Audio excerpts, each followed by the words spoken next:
музей бүгін деген өте қарқынды дамып жатқан кезінде деп айтуға болады. Себебі біздің 20 жылдық егеменді еліміздің тарихында біраздар қарқынды дамып жатқан экономикамыз, өзіміздің әлеуметтік саламыз болса, ол мұражай соның бір бөлігі. Сол себептен мұражайдың деген қарқынды дамуы, ол деген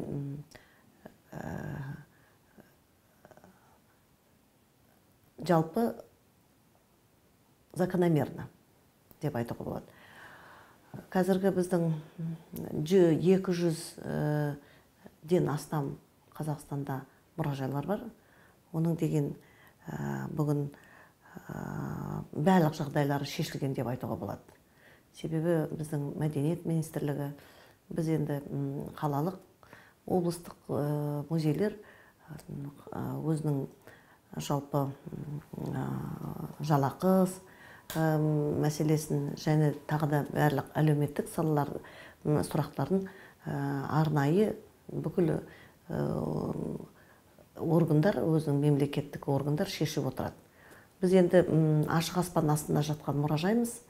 Ол деген бүкіл дүние жүзінде онша көп деп айтуға болмайды. Біз бүкіл 140 мемлекеттің арасында беткұстар мұражайдың бір 50-ден астам мұражайлар бар. Соның арасында біз теуіп тұрып орын алатын мұражайдың біреусі деп айтуға болады. Жалпы біздің мұражайлар, осы Астанадағы мұражайлар деп айтуға болады. Астана мұражайы, Сәкен Сейфуллиннің мұражайы, және деген тәуелсіздіктің ішінде деген мұражайлар бар. Пирамидаға барлық салған біздің үлкен мәдени ошақтардың өздерінің барлығы мұражай деп айтуға болады. Себебі қонақтар келгенде ішін тұрып қарап жатса, оның сыртына да ғажаптығын, бүгін деген ерекшелігін айтып жатады. Кеше ғана бізден Мәскеуден осы ЮНЕСКО саласынан үлкен доцент, осы музейдің доценті, ЮНЕСКОның деген ғылыми тәжірибелі қызметкері келді. Ол кісі осы біздің деген мәдени ошақтарды көріп, өте таңғалып, ғажаптығын айтты. Сол себептен мұражайдың, бүгінгі кезде мұражайлардың деңгейі өте қарқынды дамып жатқан кезеңінде деп айтуға болады. Ғылыми зерттеулерде біраз жаңалықтар бар. Енді барлығының жаңалықтарын айта беруге маған енді құқым жоқ деп айтамын. Жалпы біз өзіміздің атамекен Қазақстан картасында осы ғана былтыр ғана дүниеге келген мұражай педагогикасы деген ғылыми осындай тарихы теориясы тәжірибесі деген кітап шықты. Бұл деген кітаптың өзі, айтар едім, бүкіл мынау ТМД елдерінде жоқ кітап, Ресейдің өзінде тек қана мұражай педагогикасы деп атап отырады, но музейдің өзіне байланысты тақырыбы жоқ кітаптар бар. Сол себептен бүгінгі біздің дүниеде пайда болған осындай оқулық, осы студенттерге арналған ғылыми тәжірибелі әдістемелік кітап, мен ойлаймын, бүгін барлықтеріне осы музей саласында жұмыс істеп отырған біздің әріптестерге өте үлкен көмегін көрсетеді деп ойлаймыз. Біздің жалпы осы мұражай педагогикасында тәжірибеміз мол. Себебі деген, менің ойымша, білім мен мәдениеттің арасында ешқандай алыстық жоқ болу керек. Жоқты деп ойлаймын. Біздің балалар мектепте оқулықты, кітаптарды оқып жатса, ол деген қайда барып оны білу керек, тану керек. Ол музейге бару керек. Қаншама музей саласында керемет көрмелер ашылып жатыр.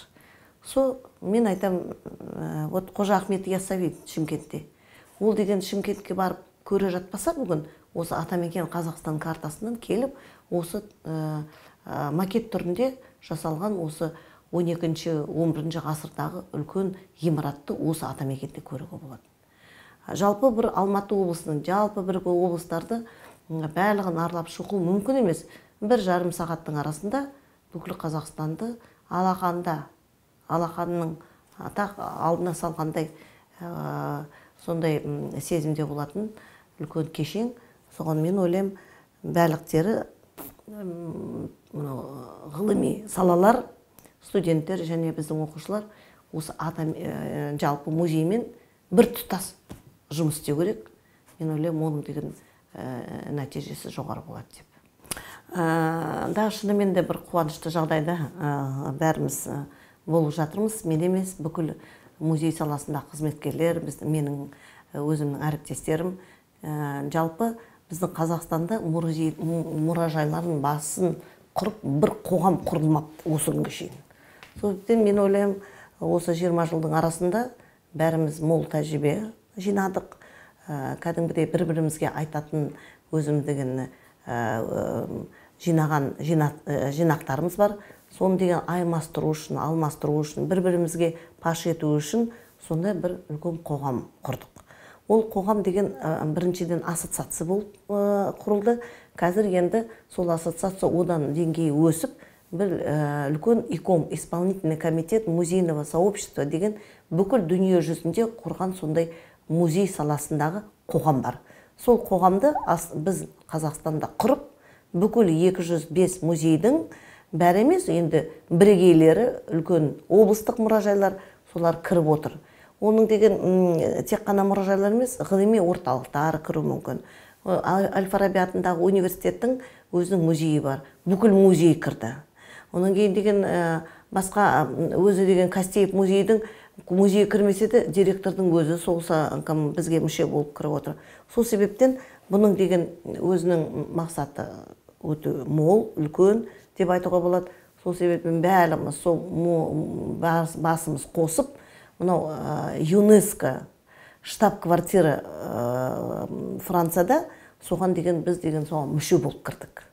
Жақында бізді шақырды, сол ұйымға бір үлкен өздерінің отырыстарына біз енді әлгі документ дегенде бір шаралар шешіп жатырмыз. Сосын келесі жылы Алла бұйыртса біз қоғамымызбен сол үлкен жиналысқа қатынасамыз деп ойламыз Қазақстанның мұражайлардың атынан. Мен деген мынау біздің білім саласында қаланың басшысымен бірге үлкен бір шартқа отырдық. Шартқа отырғанда біз енді бүкіл қала мектептерімен қарқынды жұмыс істеп, соларды осы музейге тарту саласында үлкен жұмыс істеп жатырмыз. Енді ол жұмыстың бір мысалы, біздің Атамекенде жыл бойы республикалық бір конкурс өтеді. Сол конкурста бүкіл облыстардан Астана қаласының оқушылары интернет түрде, онлайн түрінде сол конкурсқа қатынасады да, осы жерде жаз бойы экскурсовод болып жұмыс істеуге хақылары бар. Биыл 100-ден астам балалар сондай конкурсты ұтып алды. Мен сізге айтайын, 3 миллиондай ақша жаз бойы соларға шараларына, және де бұлардың жалақыларына, өткізетін тағда экскурсияларға, облыстарға барып дегенде, Көкшетауға бару үшін бүкіл жағдайларын жасап, осы Атамекенде сондай патриоттық клуб құрылған. Сол себептен сол балалар бүгін, мен ойлаймын, ертең класстасын, туысқан, тағы балаларды алып келіп жатса, сонда ары қарай ертең біз болашағымыз зор. Ертең түсінеді, мұражайсыз білім жоқ бүгін. Кім үшін салынып жатыр? Керемет, осы декабрьде, желтоқсанда ашылады. Керемет, дүние жүзінде жоқ музей ашылайын деп жатыр. Оның деген әлі концепцияны көрсең, ғажап. Мен бүкіл дүние жүзінде біраз музейлерді аралап келе жатырмын. Оның арасында біздің де мұражайдың кемшілігі жоқ, артығы болмаса.